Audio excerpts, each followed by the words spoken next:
जय श्री राधे कृष्णा। आप सभी का दिन शुभ और मंगलमय हो और भगवान श्री राधे कृष्ण की कृपा आप सभी भक्तजनों पर सदा बनी रहे।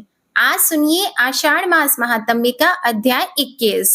श्री ब्रह्मा जी देवर्षि नारद जी से कहते हैं, चक्षुष तीर्थ रूप और सौभाग्य देने वाला है, जहाँ भगवान योगेश्वर गौतमी के दक्षिण तट पर निवास करते हैं। वहां पर्वत के शिखर पर भौवन नगर विख्यात स्थान है। यहाँ क्षात्र धर्म परायण राजा भौवन निवास करते थे। उसी नगर में वृद्ध कौशिक नाम के एक ब्राह्मण थे, जिनकी वेद वेत्ताओं में श्रेष्ठ गौतम नामक पुत्र हुआ। गौतम की एक वैश्य के साथ मित्रता हुई और वैश्य का नाम मणिकुंडल था। इनमें एक दरिद्र और दूसरा धनी था, तो भी दोनों एक दूसरे के हितैषी थे। एक दिन गौतम ने अपनी धनी मित्र मणिकुंडल से एकांत में प्रेम पूर्वक कहा, मित्र, हम लोग धन का उपार्जन करने के लिए पर्वतों और समुद्रों की यात्रा करें। यदि अनुकूल सुख न प्राप्त हुआ तो समझना चाहिए कि जवानी व्यर्थ गई। धन के बिना सुख कैसे प्राप्त हो सकता है?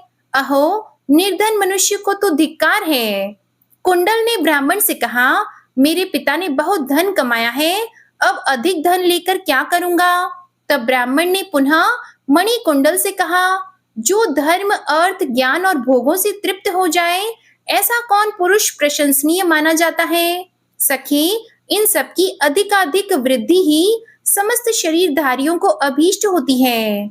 जो प्राणी अपने ही व्यवसाय से जीवन निर्वाह करते हैं वे धन्य हैं। जो दूसरे के दिए हुए धन से संतोष लाभ करते हैं वे कष्ट से ही जीते हैं।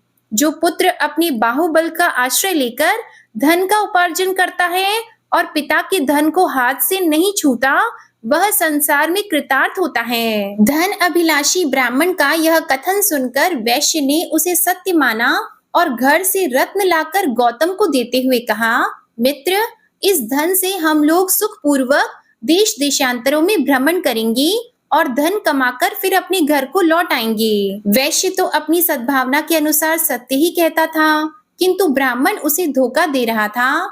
उसके मन में पाप था, किंतु वैश्य उसे ऐसा नहीं समझता था। दोनों ने आपस में सलाह की और माता पिता को सूचना दिए बिना ही धन कमाने के लिए देश देशांतर में चल दिए। ब्राह्मण सोचने लगा कि जिस किसी उपाय से हो सके वैश्य का धन ले लूं।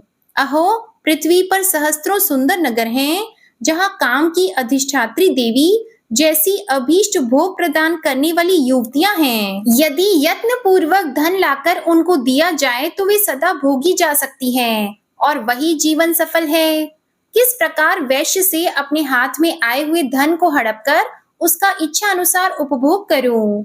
यह सोचते हुए गौतम ने मणिकुंडल से हंसते हंसते कहा, पाप से ही जीवों की उन्नति होती है और वे मनोवांछित सुख प्राप्त करते हैं। संसार में धर्मात्मा लोग दुख के ही भागी देखे जाते हैं, अतः एकमात्र दुख ही जिसका फल है, उस धर्म से क्या लाभ? वैश्य ने कहा, ऐसी बात नहीं है, धर्म में ही सुख की स्थिति है। पाप में तो केवल दुख, भय, शोक, दरिद्रता और क्लेश ही रहते हैं। जहाँ धर्म है वहीं मुक्ति है। भला अपना धर्म क्या नष्ट हो सकता है? इस प्रकार विवाद करते हुए दोनों में यह शर्त लग गई कि जिसका पक्ष श्रेष्ठ हो वह दूसरे का धन ले ले। वे बोले, अब चलकर हम दोनों किसी से पूछें कि धर्मात्मा प्रबल होता है या अधर्मी। वेद से लोक का ही मत श्रेष्ठ है, क्योंकि लोक में ही धर्म से सुख होता है। इस प्रकार विवाद करके दोनों सब लोगों से पूछने लगे कि पृथ्वी पर धर्म प्रबल है या अधर्म। यह प्रश्न सामने आने पर कोई बोले, जो धर्म के अनुसार चलते हैं उन्हें दुख भोगना पड़ता है और बड़े बड़े पापी मनुष्य सुखी हैं। यह निर्णय सुनकर वैश्य ने अपना सारा धन ब्राह्मण को दे दिया। मणिमान धर्मवेत्ताओं में श्रेष्ठ था। वह बाजी हार जाने पर भी धर्म की ही प्रशंसा करता रहा। ब्राह्मण ने मणिमान से पूछा, क्या तुम अब भी धर्म की प्रशंसा करते हो? तो वैश्य बोला, हाँ। ब्राह्मण फिर कहने लगा, वैश्य, मैंने तुम्हारा सारा धन जीत लिया, फिर भी निर्लज की तरह धर्म की बात क्यों करते हो? देखो, स्वेच्छाचारी होने पर भी मैंने ही धर्म को जीता है। ब्राह्मण की बात सुनकर वैश्य ने मुस्कुराते हुए कहा, सखे, जैसे धान्यों में पुलाक अर्थात पहिया और पंखहारी चिड़ियों में छोटी मक्खियां होती हैं, वैसे ही मैं उन मनुष्यों को भी सारहीन मानता हूँ जिनमें धर्म नहीं होता। चारों पुरुषार्थों में पहले धर्म का नाम आता है, अर्थ और काम उसके बाद आते हैं। वह धर्म मुझ में मौजूद है, फिर तुम कैसे कहते हो कि मैंने जीत लिया? यह सुनकर ब्राह्मण ने फिर से वैश्य से कहा, अब दोनों हाथों की बाजी लगाई जाए। तो वैश्य बोला, ठीक है। फिर दोनों ने जाकर पहले की ही तरह लौकिक मनुष्यों से पूछा। निर्णय ज्यों का त्यों रहा। ब्राह्मण बोला, फिर मेरी विजय हुई है। ऐसा कहकर उसने वैश्य के दोनों हाथ काट डाले और पूछा, अब धर्म को कैसा मानते हो? ब्राह्मण के इस प्रकार आक्षेप करने पर वैश्य ने कहा, मेरे प्राण कंठ तक आ जाएं तो भी मैं धर्म को ही श्रेष्ठ मानता रहूंगा। धर्म ही देहधारियों की माता, पिता, सुहृद और बंधु है। इस तरह दोनों का विवाद चलता रहा। ब्राह्मण धनवान हो गया और वैश्य धन के साथ साथ दोनों बाहों से भी हाथ धो बैठा। इस तरह भ्रमण करते हुए दोनों गौतमी गंगा के तट पर पहुंचे, जहां योगेश्वर श्री हरि का निवास स्थान है। वहां आने पर फिर दोनों में विवाद आरंभ हो गया। वैश्य गंगा, योगेश्वर और धर्म की ही प्रशंसा करता था। इससे ब्राह्मण को बड़ा क्रोध हुआ। वह वैश्य पर आक्षेप करते हुए बोला, धन चला गया, दोनों हाथ कट गए, अब केवल तुम्हारे प्राण बाकी हैं। यदि फिर मेरे मत के विपरीत कोई बात मुंह से निकालोगे तो मैं तलवार से तुम्हारा सिर काट डालूंगा। वैश्य हंस पड़ा। उसने फिर से गौतम को चुनौती देते हुए कहा, मैं तो धर्म को ही बड़ा मानता हूँ, तुम्हारी जैसी इच्छा हो कर लो। जो ब्राह्मण, गुरु, देवता, वेद, धर्म और भगवान विष्णु की निंदा करता है, वह पापाचारी मनुष्य पाप रूप है। वह स्पर्श करने के योग्य नहीं है। धर्म को दूषित करने वाले उस दुराचारी पापात्मा का परित्याग कर देना चाहिए। तब ब्राह्मण ने कुपित होकर कहा, यदि तुम धर्म की प्रशंसा करते हो तो हम दोनों के प्राणों की बाजी लग जाए। वैश्य ने कहा, ठीक है। फिर दोनों ने साधारण लोगों से पूछा, किंतु लोगों ने पहले ही जैसा उत्तर दिया। उस समय गौतमी के दक्षिण तट पर भगवान योगेश्वर के सामने ब्राह्मण ने वैश्य को गिरा दिया और उसकी आंखें निकाल ली। फिर कहा, वैश्य, हर दिन धर्म की प्रशंसा करने से ही तुम इस दशा को पहुंचे हो और तुम्हारा धन गया, आंखें गई और दोनों हाथ काट लिए गए। मित्र, अब तुमसे विदा लेकर जाता हूँ।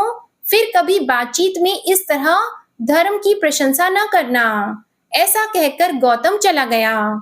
उसके जाने पर वैश्य प्रवर मणिकुंडल, धन, बाहु और नेत्र से रहित होने के कारण शोकग्रस्त हो गया। फिर भी वह निरंतर धर्म का ही स्मरण करता था। अनेक प्रकार की चिंता करते हुए वह धरती पर निश्चेष्ट होकर पड़ा था। उसके हृदय में उत्साह नहीं रह गया था। वह शोक सागर में डूबा हुआ था। दिन बीता, रजनी का आगमन हुआ और चंद्रमंडल का उदय हो गया। उस दिन शुक्ल पक्ष की एकादशी थी। एकादशी को वहां लंका से विभीषण आया करते थे और उस दिन भी आए। उन्होंने पुत्र और राक्षसों सहित गौतमी गंगा में स्नान किया और योगेश्वर भगवान विष्णु की विधि पूर्वक पूजा की। विभीषण का पुत्र भी दूसरे विभीषण के ही समान धर्मात्मा था। उसे लोग वैभीषणी कहते थे। वैभीषणी ने वैश्य को देखा और उससे बातचीत की। वैश्य का यथावत वृतांत जानकर उस धर्मज्ञ ने अपने पिता लंकापति महात्मा विभीषण को बताया। लंकेश्वर ने अपने गुणाकर पुत्र से प्रसन्नता पूर्वक कहा, बेटा, भगवान श्री राम मेरे गुरु आराध्य देव हैं और उनके आदरणीय भक्त हनुमान जी मेरे सखा हैं। आज से बहुत पहले एक कार्य आ पड़ने पर हनुमान जी बहुत बड़ा पर्वत उठा लाए थे, जो सब प्रकार की औषधियों का भंडार था। उस समय 2 औषधियों की आवश्यकता थी, विशल्यकरणी और मृत संजीवनी। उन दोनों औषधियों को लाकर उन्होंने भगवान श्री राम को अर्पित किया। जब उनकी आवश्यकता पूर्ण हो गई, तब वे पुनः उस पर्वत को उठाकर हिमालय पर ले गए और वहीं रख आए। हनुमान जी बड़े वेग से जा रहे थे, इसलिए विशल्यकर्णी नाम की औषधि गौतमी गंगा के तट पर गिर पड़ी थी, जहां भगवान योगेश्वर का स्थान है। वही वह औषधि है और उसे ले आकर तुम भगवान का स्मरण करते हुए इसके हृदय पर रख दो। उससे यह उदार बुद्धि वैश्य अपने संपूर्ण अभीष्टों को प्राप्त कर लेगा। यह सुनकर वैभीषणी बोला, पिताजी, मुझे शीघ्र ही वह औषधि दिखा दीजिए, विलंब न कीजिए। दूसरों की पीड़ा दूर करने से बढ़कर तीनों लोकों में दूसरा कोई कल्याणकारी कार्य नहीं है। विभीषण ने बहुत अच्छा कहकर पुत्र को वह औषधि दिखा दी। उसने मंत्र इत्यादि को पढ़कर उस वृक्ष की एक शाखा को तोड़ ली और उसे ले आकर वैश्य के हृदय पर रख दिया। उसका स्पर्श होते ही वैश्य के नेत्र और हाथ ज्यों के त्यों हो गए। मणि, मंत्र और औषधियों के प्रभाव को कोई नहीं जानता। वैश्य ने धर्म का चिंतन करते हुए गौतमी गंगा में स्नान किया और योगेश्वर भगवान विष्णु को नमस्कार करके पुनः वहां से यात्रा की। उसने अपने साथ औषधि की टूटी हुई शाखा भी ले ली थी। देश देशांतरों में भ्रमण करता हुआ मणिकुंडल एक राजधानी में पहुंचा जो महापुर के नाम से विख्यात थी। वहां के महाबली राजा महाराज के नाम से प्रसिद्ध थे। राजा के कोई पुत्र नहीं था, एक पुत्री थी, उसकी भी आंखें नष्ट हो चुकी थी। वह कन्या ही राजा के लिए पुत्र थी। राजा ने यह निश्चय किया कि देवता, दानव, ब्राह्मण, क्षत्रिय, वैश्य, शूद्र, गुणवान या निर्गुण कोई भी क्यों न हो, मैं उसी को यह कन्या दूंगा जो इसकी आंखें अच्छी कर देगा। मुझे अपने राज्य के साथ ही कन्या का दान करना है। महाराज ने यह घोषणा सब ओर करा दी थी, तो वैश्य ने वह घोषणा सुनकर कहा, मैं निश्चय ही राजकुमारी की खोई हुई आंखें पुनः ला दूंगा। राज कर्मचारी शीघ्र ही वैश्य को लेकर गया और महाराज को उसने सब बातें बताई। वैश्य ने उस काष्ठ का स्पर्श कराया और राजकुमारी के नेत्र ठीक हो गए। यह देखकर राजा को बड़ा विस्मय हुआ। उन्होंने पूछा, आप कौन हैं? तब वैश्य ने राजा से अपना सब हाल ठीक ठीक कह सुनाया और फिर बोला, ब्राह्मणों के प्रसाद से तथा धर्म, तपस्या, दान, यज्ञ और दिव्य औषधि के प्रभाव से मुझ में ऐसी शक्ति आई है। वैश्य का यह कथन सुनकर महाराज को अत्यंत आश्चर्य हुआ। वे बोले, अहो, ये महानुभाव कोई देवता ही होंगे, अन्यथा देवेतर मनुष्य में ऐसी शक्ति कैसे देखी जाती है? अतः इन्हें राज्य के साथ ही अपनी कन्या अवश्य दूंगा। मन में ऐसा संकल्प करके राजा ने कन्या सहित राज्य वैश्य को दे दिया। मणिकुंडल राज्य को पाकर भी मित्र के बिना संतुष्ट नहीं हुआ। वह सोचने लगा, मित्र के बिना न तो राज्य अच्छा है और न सुख ही अच्छा लगता है। इस प्रकार वह सदा गौतम ब्राह्मण का ही चिंतन किया करता था। इस पृथ्वी पर उत्तम कुल में उत्पन्न हुए साधु पुरुषों का यही लक्षण है कि अहित करने वालों के प्रति भी उनके मन में सदा कारुण्य ही भरी रहती है। एक दिन महाराज मणिकुंडल वन में गए थे। वहां उन्होंने अपने पूर्व मित्र गौतम ब्राह्मण को देखा। पापी जुआरियों ने उसका सब धन छीन लिया था। धर्मज्ञ मणिकुंडल ने अपने ब्राह्मण मित्र को साथ ले लिया, उसका विधि पूर्वक पूजन किया और धर्म का सब प्रभाव भी बताया। फिर समस्त पापों की निवृत्ति के लिए गौतम को गंगा में स्नान कराया। वैश्य के देश में जो सगोत्र बंधु बांधव थे, उनको तथा गौतम ब्राह्मण के बंधु बांधव वृद्ध, कौशिक आदि को उन्होंने बुलवाया और सबके साथ देव पूजन पूर्वक गौतमी के तट पर यज्ञ किया। इसके बाद शरीर का अंत होने पर वे स्वर्ग लोक में चले गए। वह स्थान मृत संजीवन तीर्थ, चक्षुष तीर्थ और योगेश्वर तीर्थ कहलाने लगा। वह स्मरण मात्र से पुण्य देने वाला, मन को प्रसन्न रखने वाला और समस्त दुर्भावनाओं का नाश करने वाला है। जय श्री कृष्णा। आज का अध्याय यही समाप्त हुआ। अन्य तीर्थों का वर्णन आप अगले अध्याय में सुनिएगा। अब आप सुनिए विष्णु चालीसा का पाठ। विष्णु सुनिए विनय सेवक की चित लाए, कीरत कुछ वर्णन करो दीजिए ज्ञान बताए। नमो विष्णु भगवान खरारी, कष्ट नशावन अखिल बिहारी। प्रबल जगत में शक्ति तुम्हारी, त्रिभुवन फैल रही उजियारी। सुंदर रूप मनोहर सूरत, सरल स्वभाव मोहनी मूरत। तन पर पीतांबर अति सोहत, बैजंती माला मन मोहत। शंख चक्र कर गदा विराजे, देखत दैत्य असुर दल भाजे। सत्य धर्म मद लोभन गाजे, काम क्रोध मद लोभन छाजे। संत भक्त सज्जन मन रंजन, दनुज असुर दुष्टन दल गंजन। सुख उपजाय कष्ट सब भंजन, दोष मिटाय करत जन सज्जन। पाप काट भव सिंधु उतारण, कष्ट नाश कर भक्त उबारण। करत अनेक रूप प्रभु धारण, केवल आप भक्ति के कारण। धरणी धेनु बन तुम ही पुकारा, तब तुम रूप राम का धारा। भार उतार असुर दल मारा, रावण आदिक को संहारा। आप वराह रूप बनाया, हिरण्याक्ष को मार गिराया। धर्मस्य तन सिंधु बनाया, 14 रत्नन को निकलाया। अमिलख असुरन द्वंद मचाया, रूप मोहिनी आप दिखाया। देवों को अमृत पान कराया, असुरन को छवि से बहलाया। कूर्म रूप धर सिंधु मझाया, मंदराचल गिरि तुरत उठाया। शंकर का तुम फंद छुड़ाया, भस्मासुर को रूप दिखाया। वेदन को जब असुर डुबाया, कर प्रबंध उन्हें ढूंढवाया।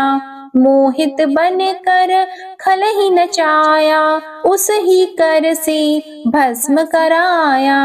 असुर जलंधर अति बलदाई, शंकर से उनकी न लड़ाई।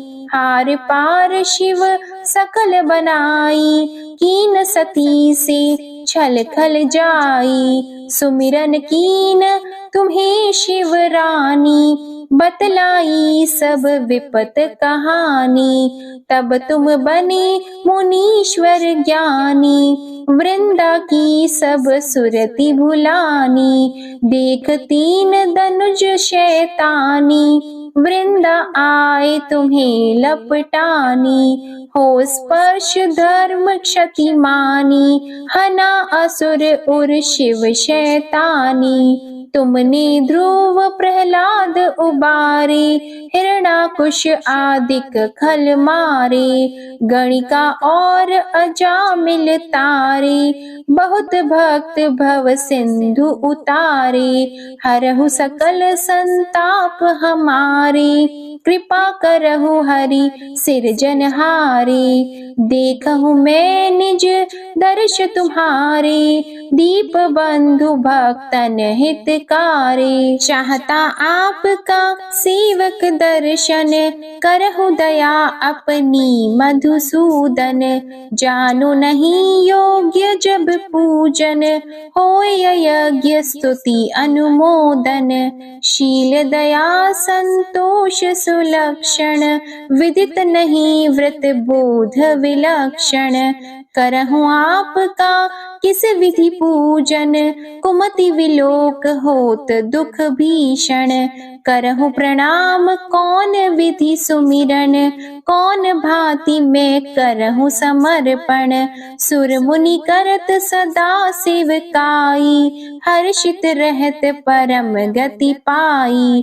दीन दुखिन पर सदा सहाई, निज जन जान लेव अपनाई। पाप दोष संताप नशाओ, भव बंधन से मुक्त कराओ। सुत संपत्ति दे सुख उपजाओ, निज चरणन का दास बनाओ। निगम सदा ये विनय सुनावे, पढ़े सुने सो जन सुख पावे। श्री विष्णु चालीसा समाप्त होती है। प्रेम से बोलिए भगवान विष्णु और माता लक्ष्मी की जय। अब आप सुनिए तुलसी माता की आरती। तुलसी महारानी नमो नमो, हरि की पटरानी नमो नमो। तुलसी महारानी नमो नमो, धन तुलसी पूरण तप कीनो, शालिग्राम बनी पटरानी नमो नमो। तुलसी महारानी नमो नमो, हरि की पटरानी नमो नमो। जाकी पात्र मंजरी कोमल, श्रीपति कमल चरण लपटानी नमो नमो। तुलसी महारानी नमो नमो, हरि की पटरानी नमो नमो। कौन से महीने बोई रानी तुलसा, कौन से महीने हुई हरियाली नमो नमो। कौन से महीने हुई तेरी पूजा, कौन से महीने हुई पटरानी नमो नमो। तुलसी महारानी नमो नमो, हरि की पटरानी नमो नमो। आषाढ़ मास में बोई रानी तुलसा, सावन मास में हुई हरियाली नमो नमो। तुलसी महारानी नमो नमो। कार्तिक मास में हुई तेरी पूजा, मंगसिर मास में हुई पटरानी नमो नमो। तुलसी महारानी नमो नमो। धूप दीप नैवेद्य आरती, पुष्पन की वर्षा बरसानी नमो नमो। तुलसी महारानी नमो नमो। 56 भोग 3600 व्यंजन, बिन तुलसा हरि एक न मानी नमो नमो। तुलसी महारानी नमो नमो। जो तुलसी को सवेरे गाए, श्री कृष्ण के दर्शन पाए नमो नमो। तुलसी महारानी नमो नमो। जो तुलसी को दोपहर में गाए, खीर खांड का भोग लगाए नमो नमो।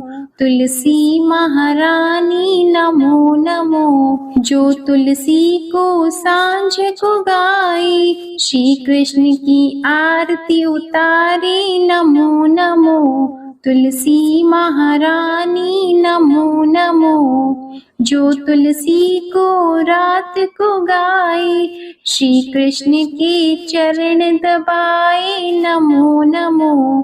तुलसी महारानी नमो नमो। सभी सखी मैया तेरो यश गावे, भक्ति दान दीजिए महारानी नमो नमो। तुलसी महारानी नमो नमो। तुलसी महारानी नमो नमो, हरि की पटरानी नमो नमो। प्रेम से बोलिए श्री तुलसी माता की जय। भगवान श्री विष्णु जी की जय। शालिग्राम भगवान जी की जय। आपको आज की कथा पसंद आए तो वीडियो को लाइक कीजिएगा, शेयर कीजिएगा, कमेंट में भगवान श्री लक्ष्मी नारायण जी की जय लिखिएगा और चैनल को भी सब्सक्राइब कीजिएगा। इसी के साथ आज आप हमारे चैनल पर गुप्त नवरात्रि के 7वें दिन की कथा और संतोषी माता की कथा भी जरूर सुनिएगा। प्रेम से बोलिए श्री हरि विष्णु जी की जय।